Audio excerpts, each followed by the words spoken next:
Good morning, everybody. Oh, that was rough. Let me move that up a little bit. Good morning, everybody. As you can tell, I feel in tip-top shape this morning. I was told yesterday in the middle of a 7U basketball huddle that one of the kids in that huddle felt fine, but he threw up yesterday. So I was told of that after we were within 3 feet of each other for quite a bit of time. So I actually feel fine. I think it's mainly just allergies, so I'm not saying that to alarm anybody. That being said, in case you're wondering, yes, the sermon will probably be a little bit shorter today, but that's okay because it's designed to be a little bit shorter. But I do have quite a bit to get through. The slides are not working, so we'll have to work on that before next Wednesday. But these will all be up on the Facebook group, so you can check them out. All the pictures and fancy graphics and everything, they'll all be up there. Before we get started, I'll ask James to lead us in a word of prayer.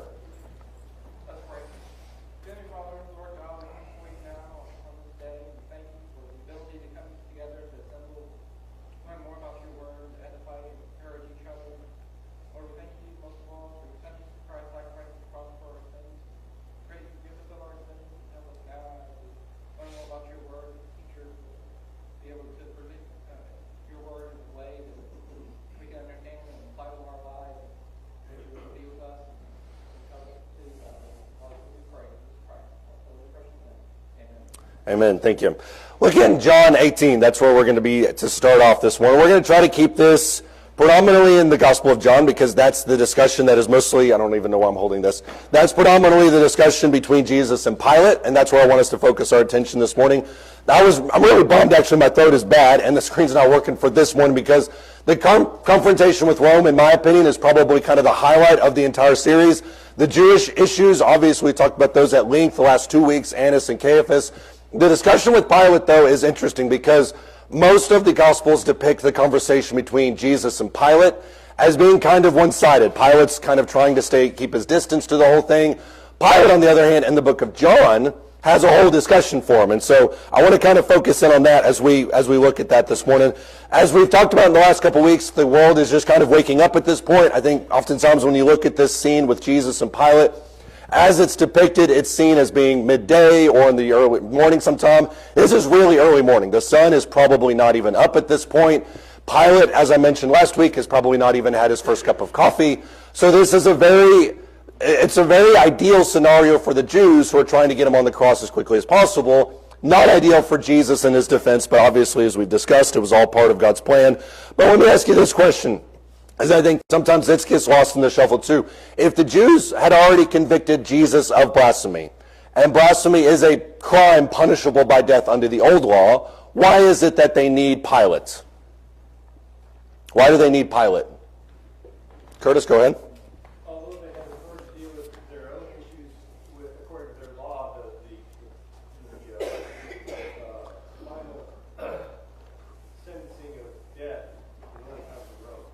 And that's true, and that's what we've always said, and you're exactly right, by the way. I'm not trying to down that, but you're exactly right. But why is that the case? Because I think sometimes when we look at the way that vassal states operated inside of imperial kingdoms, oftentimes we think, well, they're allowed to operate largely within their own set of laws, up to and including execution. And that is the case, as we'll see in just a second, with every kind of entity outside of Judea. And so that's what I think is fascinating. Why is it that they need Rome in order to condemn Jesus? Oh, go ahead.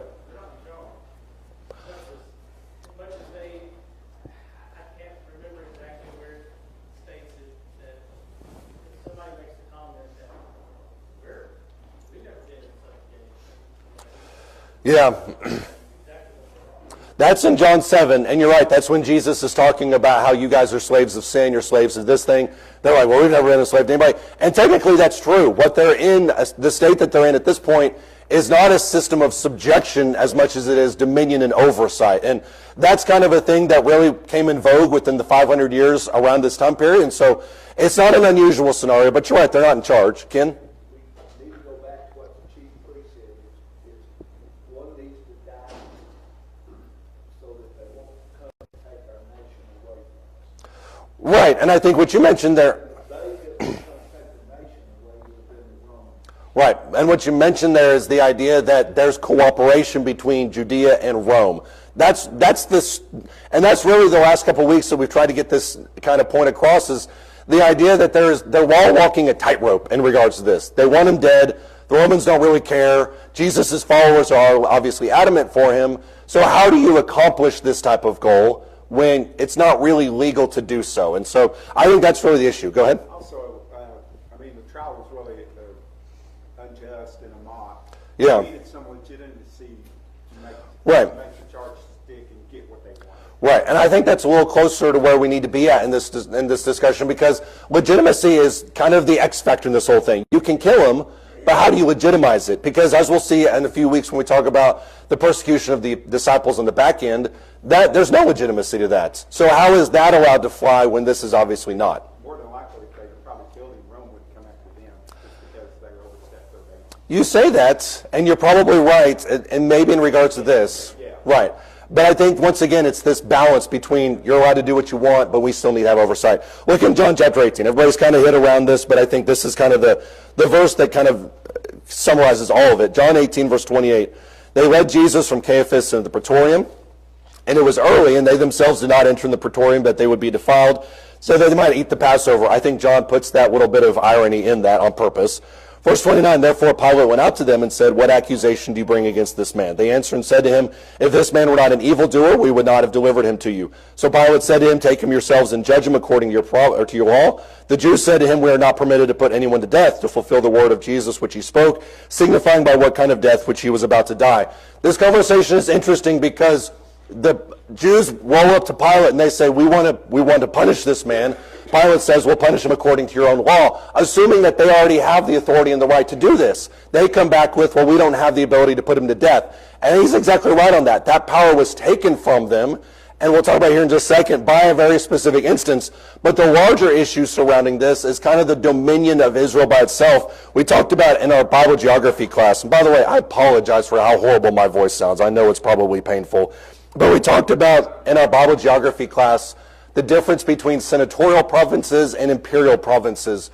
In the Roman Empire at this time period, there's basically two ways of administration. Senatorial provinces are very close to Italy. They're not that far away. They're within the realm of reasonable control directly from the city. When you got into the imperial provinces, you're ruling them by proxy. Judea is an imperial province, therefore it's ruled by proxy by somebody like Pilate, by somebody like the governors, and so there's a little bit of an issue with that. What are the challenges that you face whenever you rule something by proxy? If you're a boss and you go on vacation and you leave a proxy, what's the challenges in regards to that? Well, you're not familiar with details, so you're just going on what other people are telling you, so it's kind of shaky for you to have to make that kind of a decision. Right. Are you talking about as the boss or as the proxy? No, it's the boss. As the boss, right. You're not in tune with all the details, and so you're trusting people to operate on your behalf in what's best interest of the company. I think that's one of them. What else is the danger, Gary? There's always a risk of the people beginning to look at the proxy of point person and the authority versus the original. Right, and depending on how long your vacation is, maybe that proxy thinks, hey, I should be running this show instead of the old boss over there. So you do have that's in place, and that's exactly the same scenario. What else do you have that's in problem? The proxy map carry out their own agenda rather than the agenda of the boss. Yeah, maybe he decides that he's going to do what he wants to do. And in the case of a subjected colony, maybe they're going to then rebel. Not that we as Americans have any understanding of what that's like, but maybe we're going to rebel and we're going to face what we want to do. What are some other issues that you face with that? The problem with it from the boss's perspective is you're not in tune with all the details on an everyday basis, so you trust them to make the decision. Problem is that maybe, as we talked about, they don't always have your best interests at heart. Assuming you do have one, then I think that changes a little bit. If you have a proxy that you can trust, that changes things a little bit more. Go ahead. Well, the proxy also can twist the facts to make it look good to the boss, but in fact, it's not 100% true. Right. You can see through if it's phony. Right. But they can twist it just enough to rule the boss and he not know exactly the details. Exactly. And so that's the scenario that Pilate is in. Pilate as a proxy, which he is a governor, which is below the or he's more of like a mayor, but he's more in charge of an area as opposed to a region, like somebody would be over Syria. He's looking at this situation, which, by the way, this is par for the course for somebody like him. This is probably one of 10, 15 different decisions like this he's going to make this day. Obviously, this one is much bigger in history's retrospect. But he's looking at all of these decisions and thinking to himself, how can I justify this? How is this good for Rome? What's the balance of power here? How can I get them what they want? Because obviously, the Jews are very adamant about this. So how do I get them what they want while also acknowledging that there's obviously innocence in regards? That's where the hand washing comes in. I'm of no part of that. That's the real struggle that they're facing here. Does anybody else have any thoughts or comments on that? Go ahead, Ken. The other thing is he wants to keep his job. Yeah. His job is on the line just like the Jews are. So when they say come and take away our place, that's Pilate's concern also, that they're going to come and take away his place too. I talked about a second ago about how Judea is unique. Most of the imperial provinces in Rome are operating based on a 100% self-authority standpoint. If you want to execute people, do it. If you want to do some kind of rearrangement of your administration, do that. The only time that Rome interfered was when it came to taxation. We're going to take charge of taxation. That's where tax collectors came into play in Judea. But everything else is largely up to your own standard. Problem is when violence enters the equation. Annas, we talked about earlier, is one of the most violent, alongside Caiaphas, high priests that have ever existed inside of Judea. Annas personally lost Judea the right to execute their own people because he was so violent that they removed him from power 20 years before this. One person talked about this, talking about this idea of self-government. They said the principle that applied in Judea was that at least in regard to questions of religious offenses, the high priest with the Sanhedrin could pronounce even death sentences, for the carrying out of which, however, the confirmation of the procurator was required. So in other words, we took autonomy of execution away from you. You can still execute according to your own laws, but you need us to do it because we've been down this road before and you did it a lot. So that's why this situation is now in place in regards to this. Does anybody have any thoughts or comments on that? My voice is hitting like 3 different octaves up and down. Let me ask you this. When they get to Pilate, and this is something I think is fascinating, the shifting nature of the accusations. When they're standing in the Sanhedrin, what's the accusation that they make about why Jesus is going to be arrested? What do they say to justify it? Blasphemy, exactly. That's the formal charge. What's the real reason they hate Jesus? Go ahead. I think because his ability to attract populace, he was taking the limelight away from him. Right. The center of attention. He was the center of attention, and the word that would probably sum that up directly would be something like envy. The reason they really killed, and Pilate mentions in John, Pilate knows that, which I think is a really, really interesting note, because Pilate's looking at this thinking, you guys are trying to kill him, but I know you really just want to kill him because you hate him. So Pilate sees it for what it is, but he's still got a mob that's on his hands that's trying to rally the support for this execution. So how do you balance this? The same thing happens in regards to Rome. When they bring Jesus to Rome, to Pilate, what is the accusation they level against him? What's the formal reason he's going to be charged? Right. If you let this person go, you are no friends of Caesar. So the actual technical formal charge is sedition. So blasphemy is going to take him from the Sanhedrin to Pilate, but sedition is going to take him from Pilate to the cross, and that's the bridge there. Go ahead. Well, it looks like, according to Chapter 43 of Luke, Right. they bring Jesus to Pilate, and he said, he's preventing, misleading the nation, preventing the attack of Caesar. Right. Saying he is Christ, a king. Right. So the king charges in there. Right. And not to jump forward. Yeah, not to jump too forward, but the king aspect is really what they all kind of key in on. And that's why when Pilate writes the sign, we'll talk about this in a little bit, but when Pilate writes the sign, this is the king of the Jews, and the priests kick back and they say, don't say he is, say he says he is. Pilate's like, look, you're going to give me one here. Like, this is the accusation, and you're not going to argue against it because this is what I need to get him on the cross. So it's give and take on both sides, and that's the kind of gentleman's, for lack of a better phrase, agreement to get him on the cross. But you're right, it all goes back to that idea. The question is when Pilate sees sedition, knows it's envy, what's the real reason he puts him on the cross? Because sedition trials could take days, weeks, months, years. Go ahead. Political expediency. Would you like to bring modern day parallels into that, or you just want to rattle that off? Okay, that's fine. I really didn't know what else was there. James, go ahead. Bingo. If you've got, on a normal, let's just pick a random day, normal Tuesday, a crowd at 6:30 a.m. that wants to kill Jesus is a problem. In Passover, when there's nearly 2 million people, that's the beginnings of a rebellion. So Pilate sees it as envy, understands the formal charge of sedition, but because of the anarchy, that's why he's like, we've got to get this thing nipped in the bud before we get going. Sandra? Right. It does.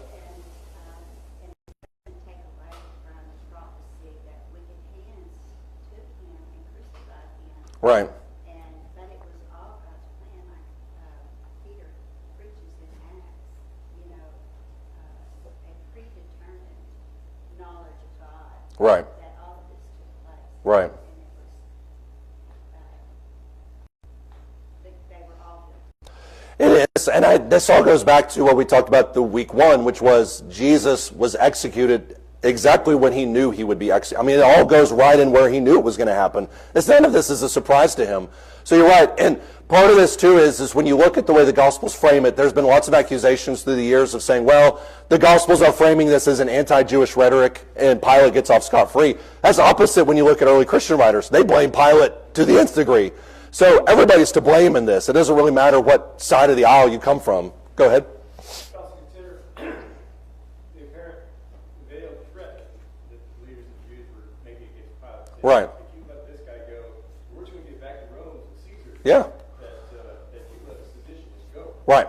And that's a good point, too. If Pilate says, for whatever reason, I'm going to let him go, then the Jews aren't going to stop. They're going to take it up to the top, because some of them are Roman citizens. They're going to take it all the way up. They have that right to do that. And Pilate is going to be removed because he didn't allow this thing to stop. I mean, any self-respecting emperor of a province like that is going to look at somebody like Pilate and be like, why didn't you just handle this? Like the boss on vacation. Well, you've got some people upset about their pay raise. Well, why didn't you just put them in their place or something? Why didn't you just handle that? Maybe pay raise isn't the right thing, but why didn't you just take care of that? Why is this now a bigger deal for me? So I think that's a good point, too. Go ahead, John.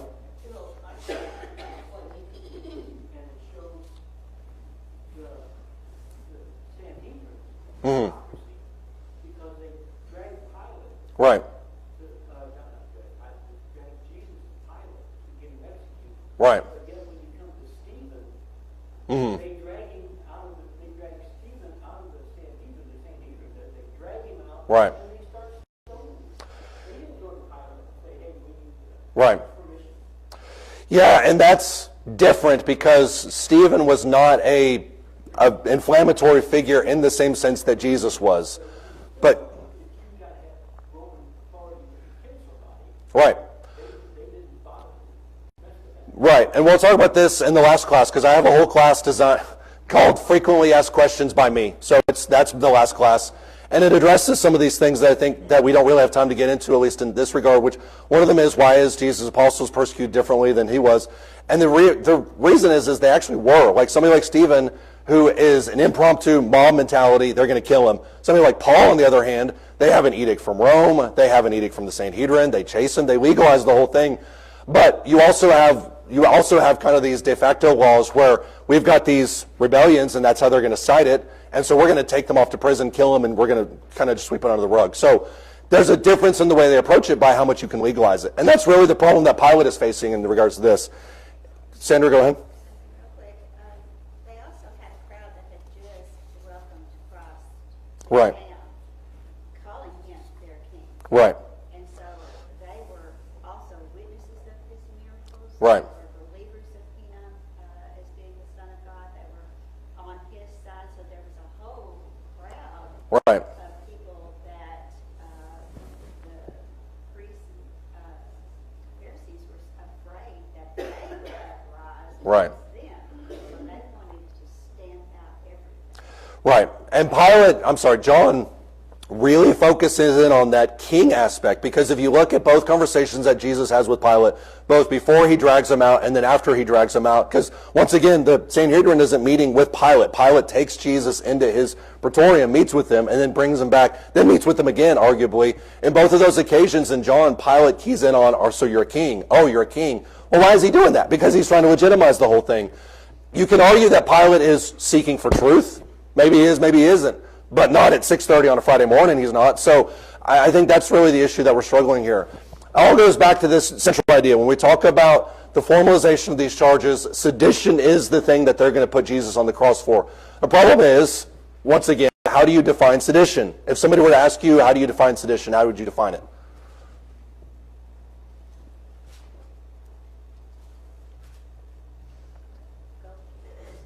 Okay, go against, but once again, that's a fluid concept, because anybody can be seditionist, and depending on how wide you put that spectrum. Go ahead, Ken. The charge that they were making was he was claiming to usurp Caesar's authority. Right. So that's the charge concreted. This is what we're accusing him of. This is what Pilate's investigating. Right. Nathan, go ahead.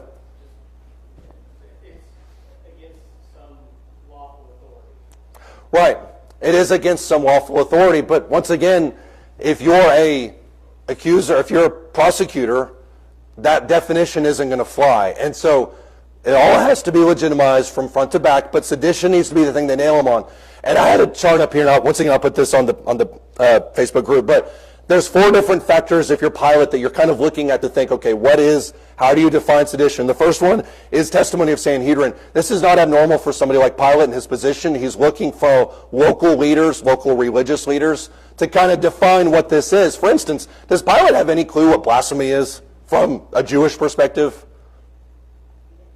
No, he doesn't know. He doesn't care. So who's he asking for? He's asking the experts. And if the chief priests are like, hey, this is blasphemous, he's like, I guess I'll take your word for it because I don't have a clue what that means. So he's relying on local leaders, religious leaders specifically, to define the terms for him. So you've got a mob at your doorstep at 6:30. Obviously, they are fully convinced because they're all here. So that's the first checkbox for him. Number 2 is responsibility to Rome. What is Pilate's responsibility to Rome?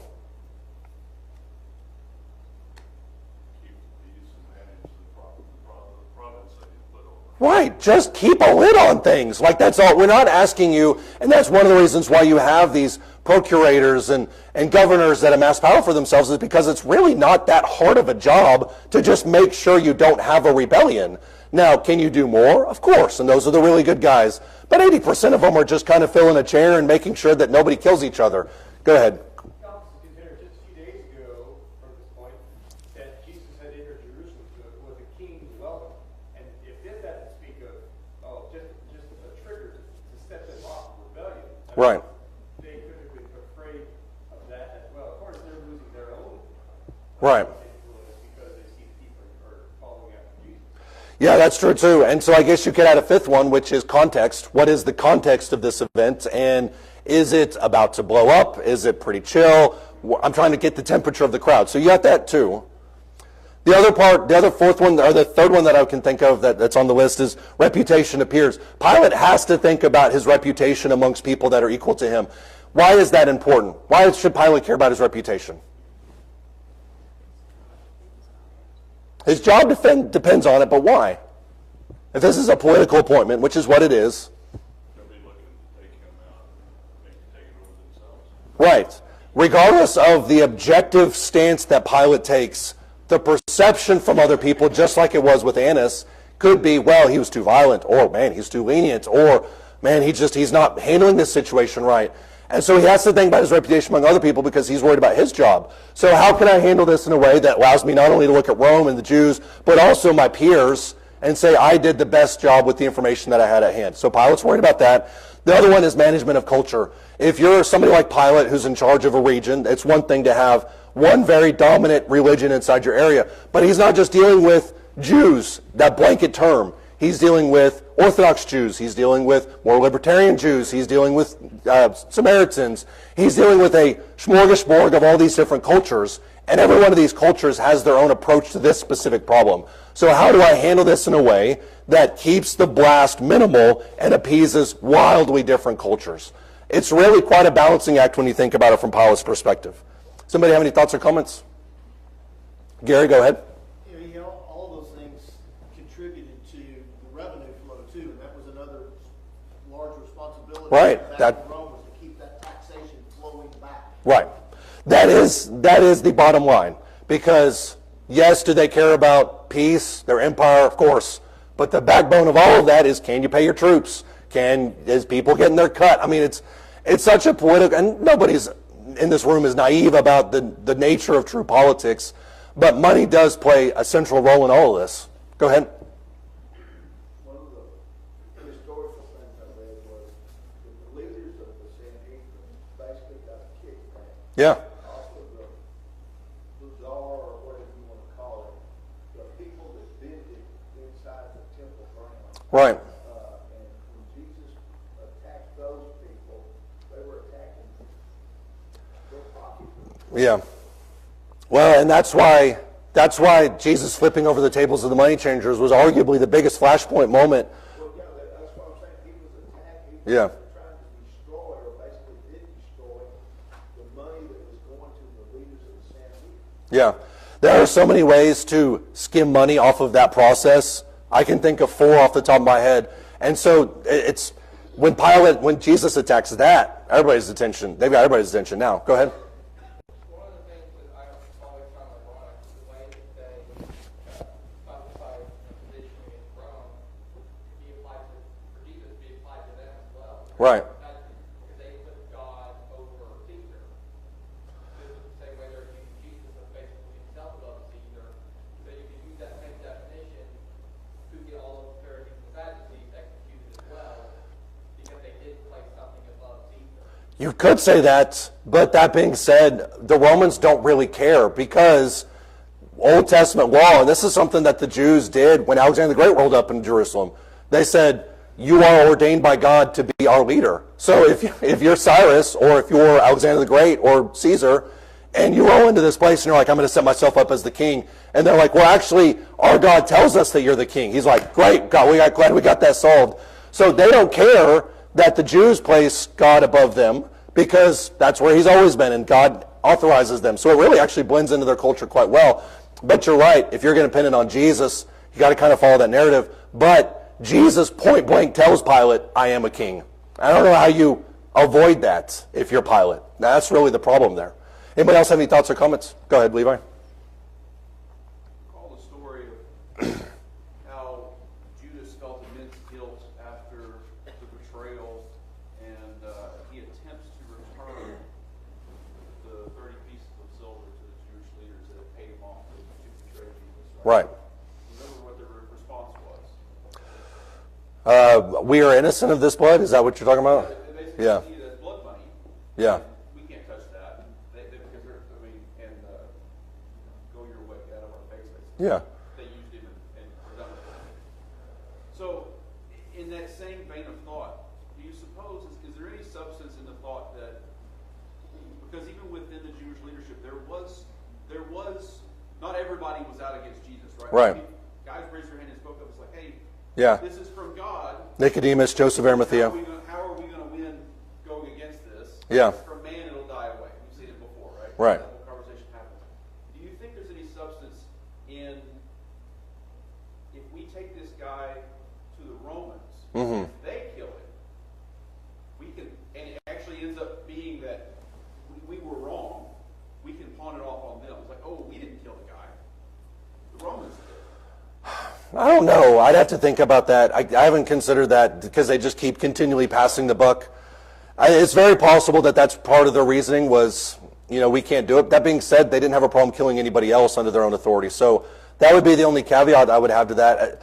I mean, But I'm going to the point that John made. They Yeah. stoned other people that were, quote unquote, less famous than Yeah. Jesus, right? But Jesus has an immense following. yeah, They're all gathered. He's got a ton of fanfare, right? yeah, And so if we let the Romans kill him, yeah, and he actually ended up being a real true prophet. Yeah. More. It's possible. The only kickback I would have to that off the top of my head was when you look in Acts 4 and Acts 7 when Annas and Caiaphas and the Sanhedrin talk back to Peter and John, the rest of the apostles. It seems almost like they use this moment as a bigger hammer. Like, hey, don't do this. You saw what we did to your friend, so don't do it. Don't talk about him anymore. So I don't know about that. It doesn't seem like they denied responsibility. So I'd have to look more into that. Go ahead, Curtis. You know, when Pilate asked Jesus, so then you're a king. Well, Jesus said, well, who told you that? Yeah. The accusers, those guys, well, where did you get this? Right. He did go and say, yes, I am king. I was born for this purpose. But he separated the idea of the physical kingdom that Right. to usurp the authority of Caesar. Mhm. That, yeah, I'm a king, but it's not going to interfere with the world. In fact, Yeah. the proof is, if I were a king at the physical sense, my servants would fight. Right. They have it. Yeah, I mean, Jesus is very adamant that there's been no bloodshed, and maybe that's why he was mad at Peter for doing what he did. But I also think you're right. I mean, Pilate's conversation with Jesus is a microcosm of Jesus' conversation with everybody. They say, well, you're a king. Well, I'm not really a king. Well, what does that mean? Well, that's the argument he had with his apostles for 3.5 years. They didn't understand it. So why is Pilate going to understand it on a Friday morning? He's not even of that area. So why does he care? So you're right. I mean, Pilate doesn't need to know the nuances of his kingdom. He just needs to hear the words, I am a king, and that's enough for him.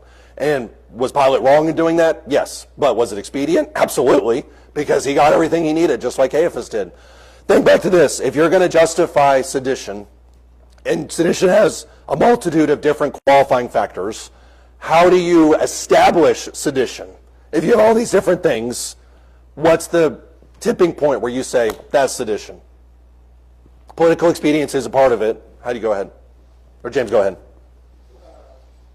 The way in which they have to do it is that he usurped Caesar's authority. He went against Caesar. Possibly, yeah. They basically tried to do it. They tried to take authority from Caesar, from Rome, to establish his own kingdom on earth above Caesar. Yeah. Which he didn't do when running Caesar down to Caesar. Right. So that's basically the line that they tried to do.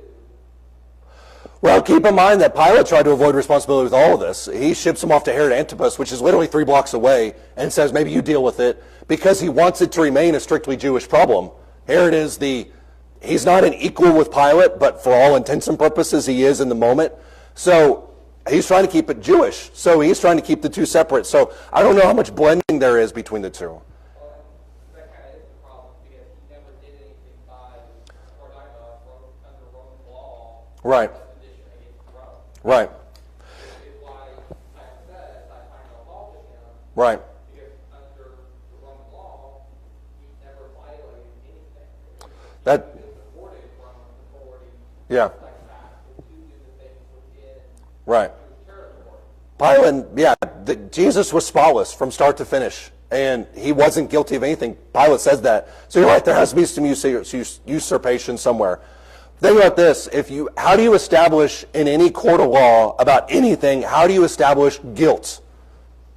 You can define it according to the letter of the law, but how do you also define it? Testimony is one of them. The witnesses, though, are confused. They don't really know what's happening. And the witnesses are nowhere to be found in front of Pilate. It's just Pilate and Jesus. If you're Pilate, how do you define sedition and rationalize it to everybody? Confession could be one of them. That's the slam dunk. Yeah. I would also put in front and center, behold, here's your king, and they all cry out, we have no king. Right. They all deny him. Right. They all deny him. They don't have any part of it. So it's really iffy in the whole thing. And so you're right. I mean, if Jesus just says, I am a king, you got it. But what does that mean? Go ahead, Paul, and then we'll keep going. There has to be some tangible proof, and that's what they're lacking here. There has to be something you can look at that's physical, other than just you can talk. That's very true. And everything everybody said is true. The problem with all of them is that it relies on objective testimony, and there's subjective influences weighing in. So you've got peer relationships, you've got culture management, you've got all these different things. So you've got subjective forces weighing in on what should be an objective truth. Pilate knows objectively he's not guilty, knows it. So the only reason he could crucify him is because he's subjective about it. The subjectivity comes in by way of precedent. So if you're defining guilt, how have we defined guilt in the past? Think about 3 different figures. All 3 of these are up there on the board, or they're not, but they would have been. But John the Baptist, how was John the Baptist executed? He was inflammatory. What else was he?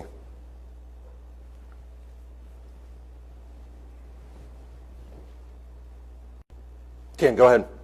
He made the accusation of adultery. Right. He was inflammatory. He was political. He was also targeted. So John the Baptist is a fantastic corollary with how you get rid of somebody that you don't really want around, but has a huge following. So he's there.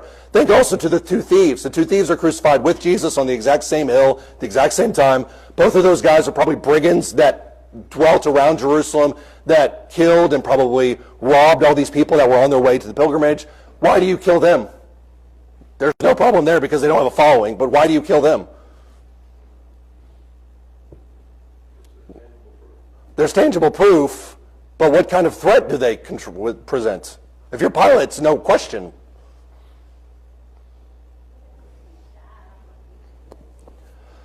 Well, they are fixing to die, but the point was that they were also being executed on the same hill at the same time as Jesus. So Pilate has already established guilt in their case, but why is it? If they're thieves robbing people on the way to Jerusalem, what kind of threat do they pose?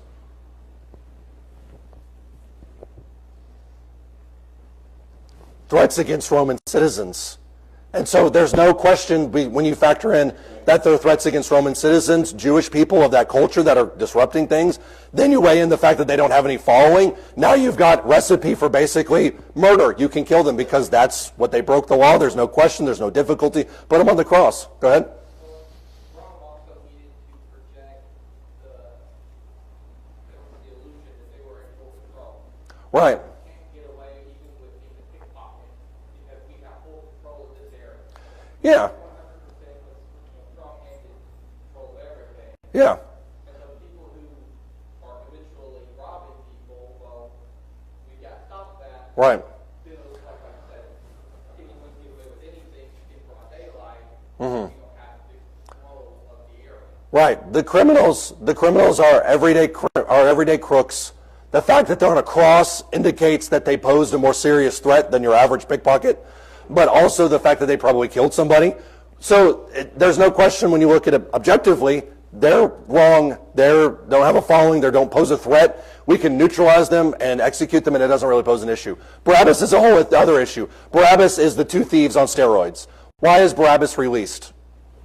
Because he is a murderer. He's an insurrectionist. He's a liability. He did murder in the insurrection. So he's a liability across the board. Why is he released? What's that? A loophole, a tradition, and what Pilate's last-ditch effort was to get Jesus out the door kind of backfired on him, which shows Pilate just the lengths by which they're willing to go, how much they hate this man. So Barabbas is kind of an interesting corollary with John the Baptist and the 2 thieves because precedent shifts depending on the circumstances.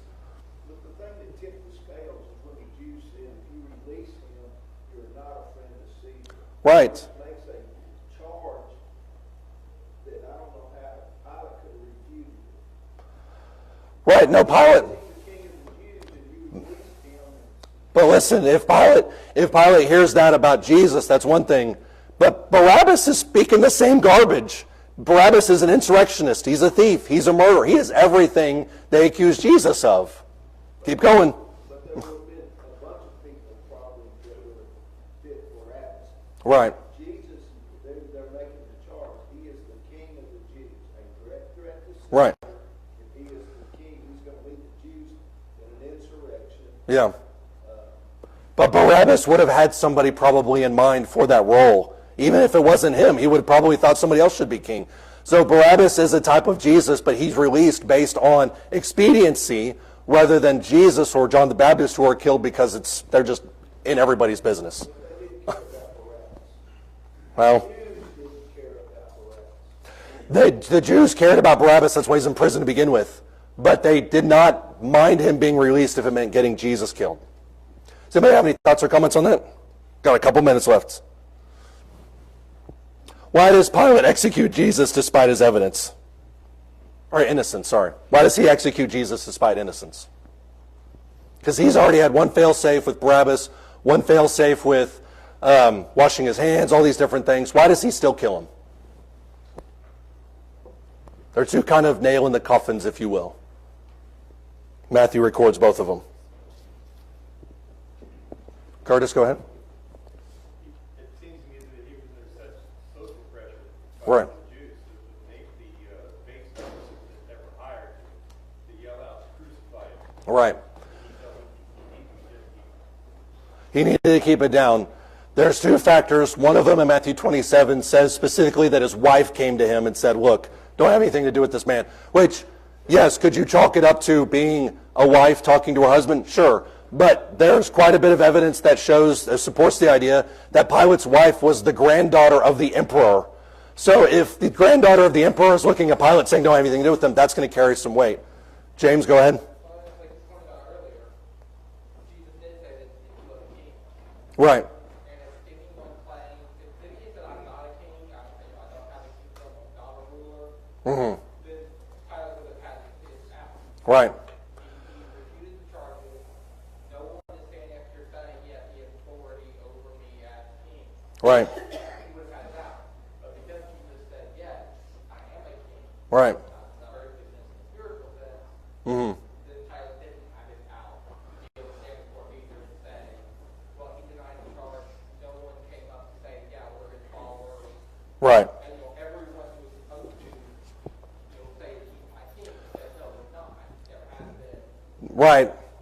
And Pilate needs to hear that, but also, to be fair, that happens in private. Pilate could have very easily just, I didn't hear it, but you're right. I mean, he gives him that issue.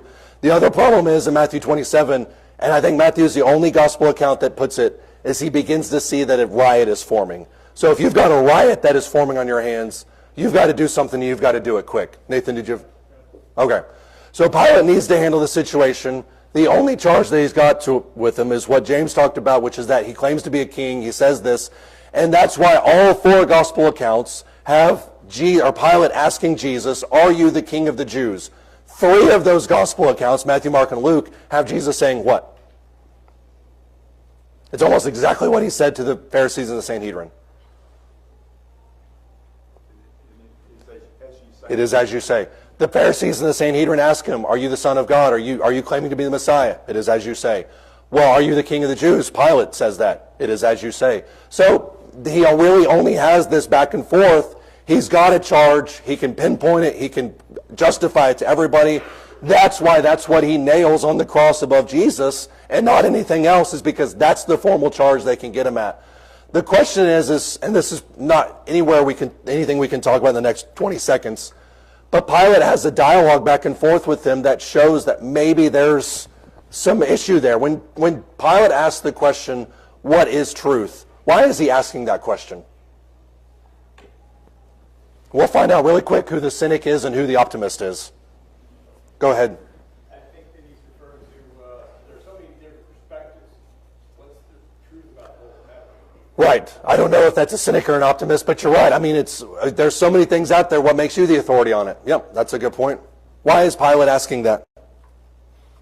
Because the conversation's over. He's got what he needs. If he wants to kill him, he's got it. Why continue this conversation?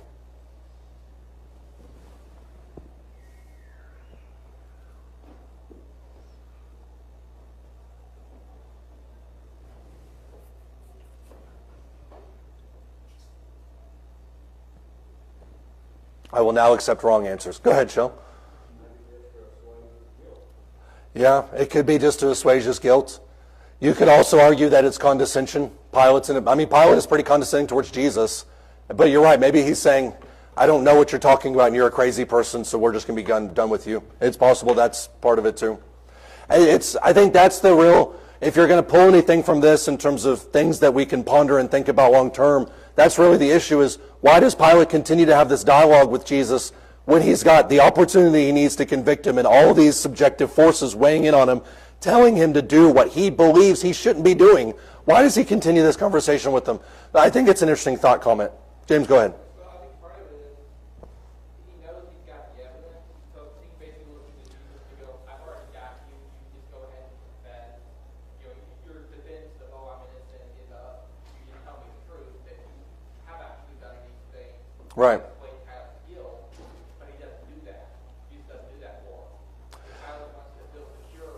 Yeah. So I think he does have a conscience, which is why he wants to release them.